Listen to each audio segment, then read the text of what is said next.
Hey everybody, Ben for the Bonehead podcast, and we've got big Blood Bowl news. In fact, we've got a very big article on the Warhammer community that changes a lot of teams. Alright, so we're going to go and have a look at the article right now, because this is pretty much massive news for this edition. Like, this is gigantic news.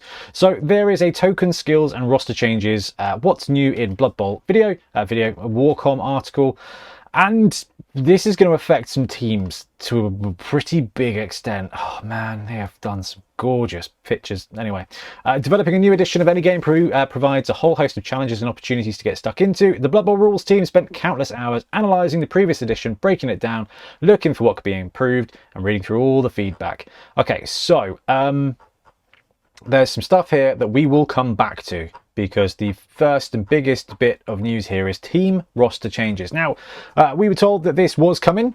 They said in, I think, the very first article, like, there will be team roster changes. But I don't think we expected this, and it is quite a doozy, to be honest with you. All right, so perhaps the biggest change in this new edition is that all of the rosters have been looked at, tweaked and changed to provide a new and exciting challenge for coaches. The first thing to note is that the number of positionals on a roster will now match what is in the team box, meaning you should never have to buy a second box just to get more blitzers, etc. Okay, so I'm a Skaven fan. That affects Skaven. There are a couple of exceptions to this. Positionals that are entirely separate from the contents of the team box, such as Goblin Secret Weapons, Dark Elf Assassin, Bull Centaurs and Big Guys will remain untouched, as they don't require you to buy a second team box and have a load of redundant models. Additionally, the Ogre team will still allow 0 to 6 Ogres, as otherwise the team simply doesn't function. Whilst this will mean that a number of rosters will lose a number of their better players, i.e. 4 gutter runners, what we have done is rebalance a number of positionals with an improved stats or skills across the board to account for this. So here are some examples. A Skaven team can now take 2 gutter runners instead of 4, but their blitzers are movement 8 and have strip ball. Dark Elves can now take 2 blitzers, but their runners gained punt. Do we know what punt is? That is interesting. And their assassins can hit and run. Ooh, okay, I like that. Shambling Undead can now take 2 ghouls, but these gain regeneration, and their zombies gained eye gouge. Do we know what that is? Anyway, maybe I should have read the first article bit above after all. Okay, right, let's talk. So what rosters is this going to affect the most? Skaven. Yeah, the Skaven, Dark Elves, Undead. It's not going to affect Necromantic, is it? Because they're that. Humans have 4 blitzers. You need 2 boxes. That's no longer a thing. Or Orcs have 2 blitzers. That's not going to be a thing either. Who else? Elves? Yeah, elves get the extra catchers. Wood elves get the extra catchers. I'm just kind of thinking about what the first releases were for Blood Bowl. In fact, boop, move my little face down here. Let's actually go to Blood Bowl and have a look at the teams, because this is interesting. That I've just had a drive back from Bracknell to comprehend this. So Underworld fine, Old World fine, Amazon fine, Norse fine, Khorne fine, Humans not fine. They're going to lose 2 blitzers and 2 catchers. Dark Elves, they're going to lose 2 blitzers. Goblins are fine. Undead are going to lose the extra 2 ghouls. You know, Undead are very good. Orcs, they are going to be losing their 2 extra blitzers and their 2 big and blockers. Lizardmen have got 6 sauruses, so they're all right. Necro don't get any fun. Skaven have gone from 4 gutter runners that can throw and catch to 4 gutter runners that can catch to 2 gutter runners. I do like the idea of movement 8 blitzers, however. Chaos Chosen, unaffected. Snotlings, no. Wood Elves don't get the extra catches. Halflings, no. Nurgle don't get the extra pestigauls. Elf Union don't get the extra catches. Dwarves, yeah, lol. Chaos Dwarves are unaffected. Gnomes are unaffected. Vampires are unaffected. Black Orcs unaffected, Nobility unaffected. So you can see as they were designing the teams towards this edition, like this is a change that they've either wanted to have for a while or they've been kind of moving to. Because if you think about all the most recent teams, they've all come out as one box teams, even from as far back as like Khorne and Lizardman. Now, like, let's talk about this. We'll talk about this on the podcast this weekend, so tune in because there'll be me, Milt, hopefully Ben and Trips talking about what this means. But you're still going to need to buy the box for the lineman. You're still going to need to buy a second box for lineman for basically all of these teams. And there might be some rosters that aren't playable straight away. Like if we go back to the thing like Wood Elves, can you even run a Wood Elf roster from the... I mean, all the rosters have changed, right? So some of these players may be made cheaper or something because you've got 12 guys here, but 2 war dancers, 2 throwers, which, you know, do you really need 2 throwers? It's an interesting one. I can see it from an onboarding point of view, like let's bring on new players so they can just get 1 box and then you've got a team and you're ready to go. But you're going to need another box for linemen anyway, and I think this is going to be... This could be a bit of a divide for the Blood Bowl community, because there's going to be a whole load of people that are like, I don't want to change my rosters. I don't want to change my rosters. Especially for something like this. Now, the gamer in me, okay, I feel like Magic the Gathering and playing Magic the Gathering for like a decade lubed me up for this. So, and we've heard rumours and stuff as well. So, this is going to be interesting from the point of view of we've got all these teams that are now just new teams. Like they're just going to be new teams for the most part. Human are going to be new because they've lost 2 of their blitzers. Dark Elves are sort of going to be new, like them not being able to boost up to 4 blitzers. I don't mind that because they're a bit egregious. Humans, that sucks a bit for. Orcs, it's going to affect their identity. Like humans and orcs are both going to take a heavy hit. I think orcs are going to take the hardest hit here. Like the extra ghouls, it's all right. Like it's not. It sucks for team development. It sucks for team development. Skaven are obviously the ones that I feel like hit the most from this. Like this is you know, it's hard to complain as a Skaven coach because everyone knows 4 gutter runners is a lot of gutter runners. So like this is one of those things where if your army or you're playing a game or your deck is like performing really well, you know you're going to get capped at some point. And we got capped, but movement 8 blitzers. Now I mean, we don't know what the whole roster or the whole rule set looks like. Is this a functional team? You can add the Rat Ogre. Oh man, this means the troll is going to be like ubiquitous for orcs now, isn't it? All right, okay, there's some fun there. There's some fun there. If we've all played against like Mighty Blow, Block Guard, ×4, big and blockers, so there is a oh god, I can't believe I'm going to say this, but there might be a play experience improvement from this, i.e. playing against the teams, and perhaps we could have seen some of this coming with what they did with Chorfs, right? They made Chorfs less egregious to play against, right? And so this is going to make Skaven less egregious to play against, Dark Elves less egregious to play against, a dev'd up Orc team less egregious to play with. There's going to be some winners and some losers out of this, and quite frankly, when the rosters drop, that feels like a video I'm going to have fun making. But look, let's have a look at the rest of the article while we grieve for some of these teams, because I don't know, like I like the idea of new rosters. That's quite cool. I like the idea of trying to learn with Skaven. I am going to struggle not to be like, why would you just not run Underworld now? Because you know, yeah. Oh well, do you know what? We'll come back to that. And maybe I'm about to start playing it. Well, Black Orcs don't look like they've been touched, so that's pretty good. The most important thing to point out is this new edition of Blood Bowl is still the game we all know and love. Those who have worked on and playtested the new edition, first and foremost, die-hard Blood Bowl fans, blah, blah, blah, blah. A lot of love and passion has been poured into this edition, taking on as much community feedback as we can to deliver what we believe to be the best edition of Blood Bowl to date. Now, with that said, let's look at some of the key changes. So, clearer wording and terminology. That may not be as immediately obvious. Some of the other changes on this list, a huge amount of effort has been put into rewording the various rules to be clearer and use consistent terminology. The aim has been to make the new edition easier to navigate and follow for new and veteran coaches alike. A good example of this is when players become distracted. I love this, which is the catch-all term for when a player loses their tackle zone. So when a player fails the roll for Bonehead, really stupid, becomes subject to hypnogaze and so on, they're now said to be distracted rather than having to explain it every time, which makes it easier for rules interactions. I also love it from a narrative point. Like, you're playing a game and you've got these rules that affect these guys. Boneheaded. They're just kind of staring into space. Really stupid. Unless someone's there telling them what to do, they get that. The vampires, they get bloodlusty. They get distracted. They're like, oh my God, what am I going to have for dinner? Is it who? Is it you? And then you go hypnogaze. Like, literally, you are distracting the player. I love that very, very, very much. Secure the ball. So, already revealed in a previous article, there is a new action called Secure the Ball. This was designed to make it far easier for players to pick up the ball when there is no pressure on them, which should be an easy thing to do. So this is something that we always get from like new players when they come into Blood Bowl. They're like, I don't understand why.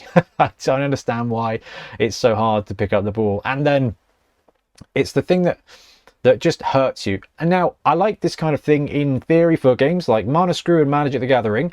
It will do you in sometimes, but it's actually a really good thing to have in the game. So the fact that, you know, this has got lessened, it can still do you in, but less so, I think is potentially really positive.